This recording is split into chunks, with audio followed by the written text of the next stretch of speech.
स्टुډنټانو ته اکثر په مذکر مؤنث کې ډېر غټ پرابلمز راځي. نو دا ویډیو د دغې لپاره کې دا د بنیادي ویډیو ده. انشاءالله تاسو به پرې ډېر په اسانه پوه شئ. اول خو تاسو ته زه وایم یو بنیادي کی درته ښیم. بنیادي کی دا ده چې دا یو کی شوله چابي چې تاسو مؤنث پیژنئ که نه. د مؤنث پیژندګلو دا دی چې د مؤنث نه مخکې به داسې یې یا کاف کی راغلی، کی یا یې هغه به د مؤنث نه مخکې راغلی، تاسو به پیژنئ. لکه مثال میری کتاب، نو ته پوهېږئ چې دا کتاب مؤنث دی. اوس کی دکان، نو پوهېږئ چې دکان مؤنث دی. اوس کا کمره، نو چې کا ته مخکې راغی نو پوهېږئ چې کمره مذکر دی. اوس کې گر کی چت، نو پوه شوه چې گر مذکر دی. اوس کې گر، نو گر مذکر. کی چت، نو چت مؤنث شو. دا وشوله.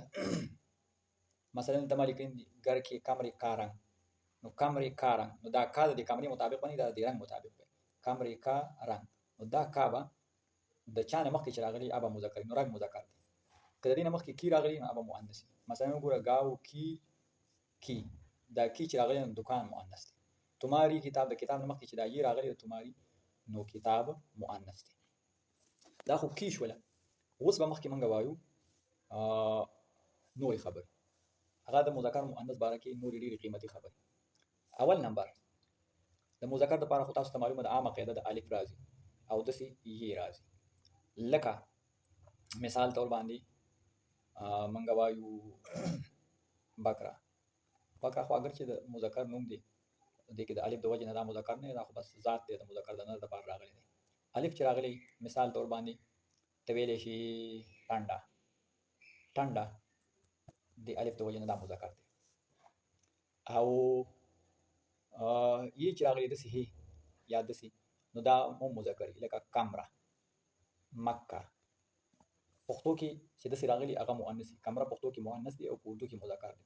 مثلا میرا کمره، نو کمره چونکې مذکر دی نو میرا ځکه راغلی. او دغه شان هغه ټکي به مذکري چې کوم د نر دپاره استعمالیږي. د نر دپاره لکه راغلی دی مثال نوم دی فلکناز. اوس فلکناز د سړي نوم دی او د جینۍ نوم دی. که دا چا سړي نه ایښی نو دا مذکر دی. فلکناز آ رها ہے. اوس که فلکناز نوم دی ښځې له ایښی نو فلکناز آ رهی ہے. داسې ځینې نومونه دي چې مشترک دي د نارینه زنانه دواړو دپاره یې خلک دي. بل دا خو تقریبا د مذکر هغه زیات قسمونه موږ وویل، همدا د مذکر علامات دي او نښې دي چې په دې باندې موږ مذکر پېژنو. دا درې څلور دي، زیات پکې نشته دي. اوس به راشو مؤنث ته. د مؤنث نښې دا دي، یا پکې راځي اکثر، لکه څنګه، لکه لکړي، لکه ګلي. دا وګوره اوس دا یا پکې ده، دا مؤنث دی. بړې لکړي، پتلی ګلي، لمبي ګلي. دا یا کله راشي مذکر کې هم، لکه پانی. صرف پانی کې بس د دې د وجې نه دا مذکر، دا مؤنث نه دی. پانی مطلب ته ویلی شي ټنډه پانی، ټنډي پانی غلط دی. د یې د وجې نه هغه نه دی مؤنث. عام طور دا یې والا ټکي مؤنث. یا کراچي کې اگر چې یې شته، خو کراچي دا څه یې د مؤنث دپاره نه، خو د ښار نوم دی. د ښار اکثر نومونه مذکر دي. نو کراچي بڑا شهر ہے یا بڑا کراچي، بڑی کراچي نه. یا د مؤنث نښه شوله. یک نمبر دا یاد ساتئ، دلته به زه په ترتیب سره لیکم. نو یک نمبر یا شوله. دویم نمبر نښه تی شوله. داسې تی، یو خو هغه تی وه، هغه ما ویلې وه چې هغه د مذکر دپاره راځي. ځینې ځای کې هغه هم قاعده ماتېږي، لکه جګه کې یې ده او هم هې ده، هم د مؤنث دپاره جګه هم مؤنث دی. سره د دې نه چې دې کې هې شته، بړي جګه، میری جګه.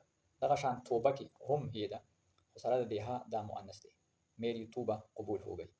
یا انتظامیه ته وګوره، هغې کې هم هې ده خو مؤنث دی. انتظامیه حرکت میں آ گئی. بهرحال تی، د تی خبره مونږ کوو. نو تی چې راوالي، نو د تی د وجې نه ټکي مؤنث کېږي. او دا تی، دا اوږده تی، عامه تی نه اوږده تی، هغې سره ټکي مؤنث وي. ګورئ ښه، دا تی ما ولیکئ، دا تی ده. ګورئ حکومت، لیاقت. لیاقت که د سړي نوم وي نو بیا مذکر دی. لیاقت قابلیت په معنی کې چې نو بیا مؤنث دی. اس میں بڑی لیاقت ہے، بڑی قابلیت ہے. دغه شان دولت، دغه شان چت، دا مؤنث دی. بڑی دولت، اس کی حکومت چل رہی، اس کی سیاست ختم ہو گئی. او دغه شان कीमत, इस चीज़ की कीमत बड़ी कीमत है, बड़ी कीमत वाली, अच्छी कीमत वाली. हाँ ज़िनी जगह उस लगा इशरत उता सड़ी नमी कीमत थी बकी तो खुदा मुज़क्कर भी है. इशरत अच्छा मर्द है, इशरत अच्छा बंदा है. उसका इशरत से खुद में पारा नमी वदे खुद खुद नमी फिर मुअन्नस इशरत आ रही है. दा द्वेम नंबर द मुअन्नस दफारा ती टिक शो दा याद साथे उद बमंगराशु द्रेम नंबर दा नखबत खत्म دریم نمبر د مؤنث عام نخښه د آی ان جی. آی ان جی چې کوم ځای کې راغلی نو هغه مؤنث استعمالیږي لکه فیلډینګ اف آی ای ال ډي آی ان جی فیلډینګ دا مؤنث وي. بیټینګ کیپینګ او دغه شان نور د آی ان جی والا فارمونه چې صوبای. نو مثال उसकी फील्डिंग अच्छी है. نو अच्छी ذکر راوړو چې فیلډینګ مؤنث دی او دغه شان उसकी कीपिंग अच्छी चल रही है. مثلا उसकी बैटिंग अच्छी है. د آی ان جی فارم سره ټکی مؤنث. دریم نمبر د مؤنث نه سلورم نمبر د تفعیل وزن دا ډیر اهم دی. تفعیل وزن دا دورانو سر لیکم تفعیل وزن کې ډیر زیات وزنونه موږ سره خاطر خپل په اول کې بتی او بیا په کې په دویم نمبر ټکی باندې به سکونی او بیا به دغه شان درې ټکی سیکنډ لاس کې به یي ګور ډیر زیات دي. تصویر تقریر ګور سیکنډ لاس کې یي ده پته تلګي اول کې بتی تجویز تشریح او دغه شان تفسیر او دغه شان توضیح او تنقید ګور اول کې تی او سیکنډ لاس کې یي او د یو انداز دی. نو دا ټول مؤنث دي. اس کی تصویر بڑی اچھی ہے میں نے تجویز پیش کی. تجویز مؤنث یعنی ذکر پیش کی. نو دا سلورم نمبر تفعیل شو د مؤنث نه تفعیل ډیر زیات دی. تفسیر بڑی اچھی تفسیر ہے. اس نے اس کی توضیح کی چونکہ توضیح مؤنث دی نو کی توضیح وکړل. تشریح کی اس کی تقریر بڑی اچھی ہے. دا ختم شو. 5 نمبر خو په دې کې ځینې یو ټکی نیم مذکر هم استعمال لکه تعویض هم دغه وزن دی خو تعویض مذکر دی. نو دا به دې ګوټه کې یادې به دا ځینې یو نیم پکې مجبورا یادول به تعویض. میں نے اس کے لیے تعویض لکھا. تعویض بڑا اچھا کام کر رہا ہے. یعنی کسان تعویض مؤنث استعمالي دا غلطه کوي. نو پنځم نمبر هغه د مؤنث د پاره ډیر اهم پوینټ دی او هغه ته تاسو پاملرنه وکړئ. هغه دا دی چې د مؤنث چې کوم ماضی مطلق دی ماضی ده اره ماضی نه ماضی مطلق هغه کې به ورب او فعل د مفعول به مطابق راځي د فاعل مطابق باندې راځي. ګوره مثال باندې به پوه شئ. جمیل نے نماز پڑھی دا به د جمیل مطابق نه راولي. جمیل خو مذکر دی د نماز مطابق به راولي. نماز مفعول به دی نو پڑھی موږ ذکر راوستو چې نماز مؤنث دی. جمیل نے نماز پڑھی. دغه شان ګوره جمیل نے کام کیا. نو کام کیا دا کیا مذکر راغی د جمیل د وجه نه د کام د وجه نه.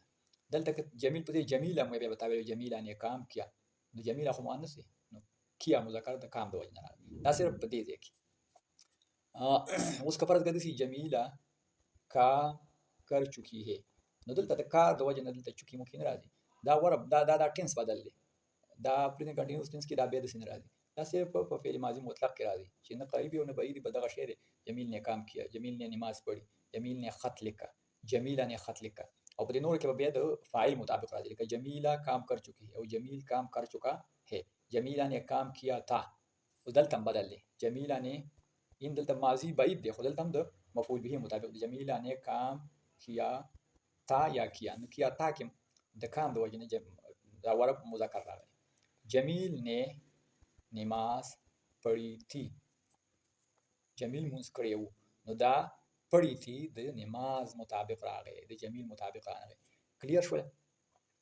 دا هغه ځای چې په فعل ماضی کې ماضی بعید کې یا ماضی قریب کې چې د ورب مؤنث راځي د مفعول به مطابق او ورب مذکر راځي د مفعول به مطابق. مفعول به مذکر وي ورب به مذکر راځي. مفعول به مؤنث وي ورب به مؤنث راځي. پس آسان دی. جمیل نے نماز پڑھی تھی د نماز د وجه نه پڑھی راغی. جمیل نے کام کیا تھا د کام د وجه نه کیا تھا راغی.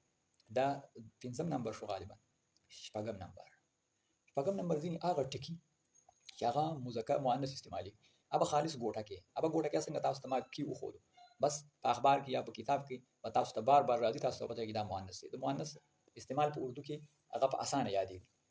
ګوره ښه هغه ډېر زیات دي، لکه هوا مؤنث دی، دکان مؤنث دی، چیز مؤنث دی، نهر مؤنث دی، دغه شان آنک مؤنث دی، آگ مؤنث دی، او مسجد مؤنث دی. بڑی مسجد، بڑا مسجد نه، مسجد مؤنث دی. دا به څنګه یادې؟ دا بار بار راتلو سره کتاب کې راځي، سړي ته پته لګي چې دا مؤنث استعمالېږي، به سړي ته به یاد شي بڑی مسجد. او دغه شان چې کوم دی نور بې شماره دي، لکه آنک مؤنث دی، ټانګ مؤنث دی. دا شپږم نمبر. اووم نمبر ډېر اهم دی. هغه دا چې کله به یو ور مذکر راځي او هغه ور به مؤنث هم راځي. دا ډېر ناشنا شی دی. دا مې د یو لوی ادیب نه تپوس کړی وم، هغه په دې پوه کړی وم، زما پکې شک. لکه مثال طور باندې میں نے نماز پڑھنی ہے. نو دا اردو خان چونکې کراچۍ کې ما د هغې نه اورېدلي، اردو خان طبقې به کوم چې اردو سپیکران وو هغوی به نماز پڑھنی ہے هم وی، او ځینو به وی میں نے نماز پڑھنا ہے. ما به ویل چې دا څنګه چل، اوس نماز پڑھنی ټیک دی که نماز پڑھنا؟ بیا راته هغه ادیب ویل چې دا دواړه ټیک دي. دا نماز پڑھنا چې ویلی دی دا د نماز د وجې نه دی ویلی، دا نماز پڑھنا په شریکه نماز پڑھنې د وجې نه ویلی دی. او نماز پڑھنا مونځ کول، نو دا خو مصدر دی او مصدر مذکري، نو دا په تعویل د مصدر سره دا مذکر مونږ ویلی دی. د نماز د وجې نه نماز پڑھنا ځان له یو ټکی شو، نماز نه، نماز پڑھنا پوره ځان له یو ټکی شو او یو مصدر شو. نماز پڑھنا مذکر دی، نو میں نے نماز پڑھنا ہے، ٹھیک شو، دا مذکر دی. او که فرض کړه میں نے نماز پڑھنی ہے، نو بیا د دې نماز د وجې نه دا مصدر بیخي دا پڑھنی موږ مؤنث کو، میں نے نماز پڑھنی ہے. دغه شان میں نے کام کرنا ہے، خو بهرحال کلیر دی میں نے کام کرنا ہے. میں نے بات کرنی ہے، میں نے بات کرنا ہے. نو بات کرنی هم ټیک دی چې بات ته وګورئ، بات مؤنث دی، او بات کرنا هم ټیک دی چې بات کرنا ته وګورئ. تاسو به انشاءالله پوه شوي. نو بس دغه څیز دی، دې ته هم ګورئ. ځینې دا اووم نمبر، ځینې ټکي مؤنث او مذکر دواړه استعمالېږي. لکه فکر ته وګوره، فکر مذکر هم دی او مؤنث هم دی. نو بس دې کې چې څنګه چا استعمال، پښتو کې هم داسې ټکي شته. لکه وګوره مونږ چای استعمالوو، مثال مونږ وایو چای پوخ دی، هلکه شین چې پوخ دی، شین چې تریخ دی، تریخ چې راوړه. خو دا ځینې خلک وایي چې پخې دي، نو هغوی مؤنث استعمال کړی، بس وایي اهل زبان دي، څه ورته نشي ویلی چای پخې، چای پخه ده، نه چای پخې دي، نه چای پخه ده. داسې یاران پکې وایي چای پخه ده، نو چای مؤنث کو. او ځینې پکې لا داسې وایي چای پخې دي، ته به یې د شل پتیلې باندې کړي دي چای پخې دي. هلکه چای پخې څنګه، دا دومره ډېرې چای دي چې شل ځای باندې دي. دغه هم وایي دا داسې چې بیګم ته کیدای شي ډېر عزت ورکوي چې ډېرې زیاتې چای دي او چې قار نه شي. نو بهرحال ویلی شي. نو دا یو چای په پښتو کې مونږ مذکر، مؤنث او به طور جمع هم استعمال کړی دی. نو دې څیزونو ته پاملرنه پکار ده. دا ډېر اهم پوینټونه دي، پکار دی چې مونږ یې د فکر نه ونه باسو او مونږ ته یاد وي.